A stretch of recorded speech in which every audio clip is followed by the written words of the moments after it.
रायबरेली से सांसद और लोकसभा में विपक्ष के नेता राहुल गांधी और यूपी सरकार में मंत्री दिनेश प्रताप सिंह के बीच बहस का एक वीडियो सोशल मीडिया पर खूब वायरल हो रहा है।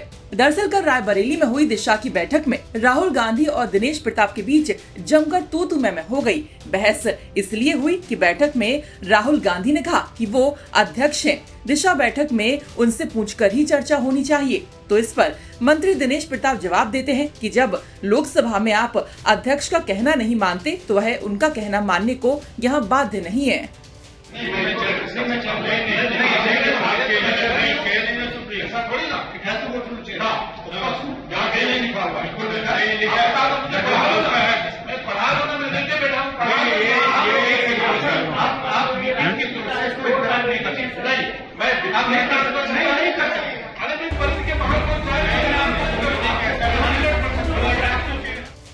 वहीं जब कल दिशा की बैठक में राहुल गांधी और दिनेश प्रताप की बहस के बाद आज हमने दिनेश प्रताप सिंह से बातचीत की तो उन्होंने बताया कि आखिर उनकी राहुल गांधी से बहस क्यों हुई थी।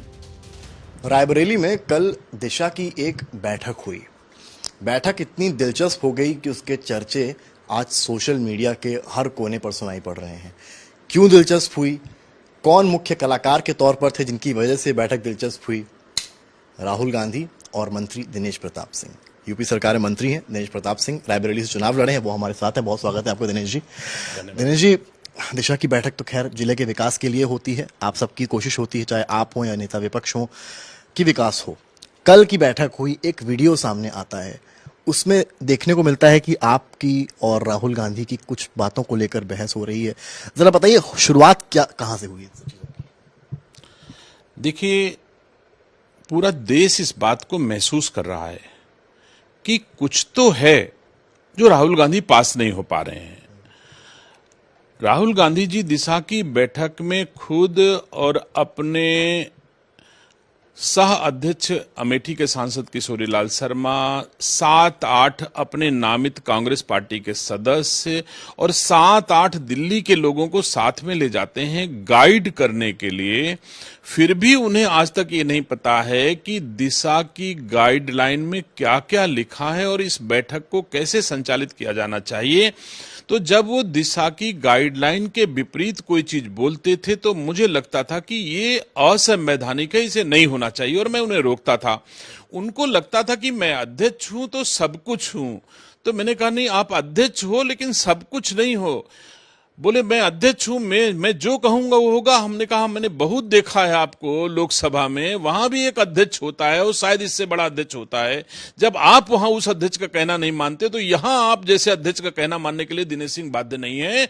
और अगर आप दिशा की गाइडलाइन जो भारत सरकार के द्वारा जारी की गई है इस पर बात करोगे तो दिनेश सिंह आपके बैठक में सहयोग करेगा। लेकिन अगर आप राजनीति करने का प्रयास करोगे, सरकारों को कटघरे में खड़ा करना चाहोगे, दलीय आधार पे यहां राजनीति करना चाहोगे तो 1 इंच आपको बढ़ने नहीं दूंगा। मेरे हाथ में गाइडलाइन दिशा की है, इसकी परिधि के भीतर ही बैठक को करना होगा। और मैंने उन्हें मजबूर किया कि दिशा की गाइडलाइन के बाहर में 1 कदम उनको चलने नहीं दिया, जबकि अपने पीछे 7-8 लोग थे। और मुझे यह भी खुशी है कि भारत सरकार और राज्य सरकार जो रायबरेली वासियों की सेवा, विकास, सहयोग के लिए धनराशि देती है, उसके क्रियान्वयन अथवा सुपरविजन के लिए राहुल गांधी का काम होता है, वहां मालिक बन के बैठने का काम नहीं होता।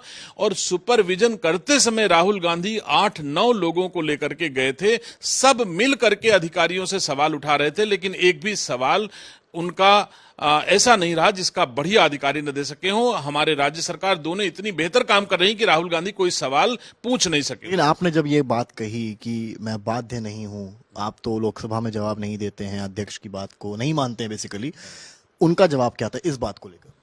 नहीं, वो बार बार ये कह रहे थे कि मैं जो कहूंगा वो यहां होगा। मैंने कहा ये बिल्कुल नहीं होगा जो कहोगे आप। जो गाइडलाइन में लिखा होगा, जो अधिकार दिशा की बैठक के अध्यक्ष के हैं वो मैं जानता हूं। आपको केवल समन्वय का अधिकार है, डिक्टेट करने का अधिकार नहीं है, इतना मैं भी समझदार हूं।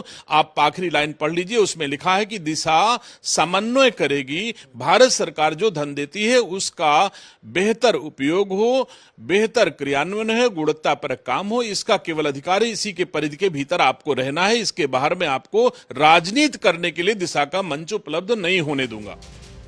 तो आपने सुना कि दिनेश प्रताप सिंह ने कहा है कि राहुल गांधी दिशा की बैठक में नियमों के मुताबिक नहीं चल रहे थे, वो समन्वय नहीं बल्कि डिक्टेट कर रहे थे। लखनऊ से समर्थ श्रीवास्तव और संतोष शर्मा की रिपोर्ट।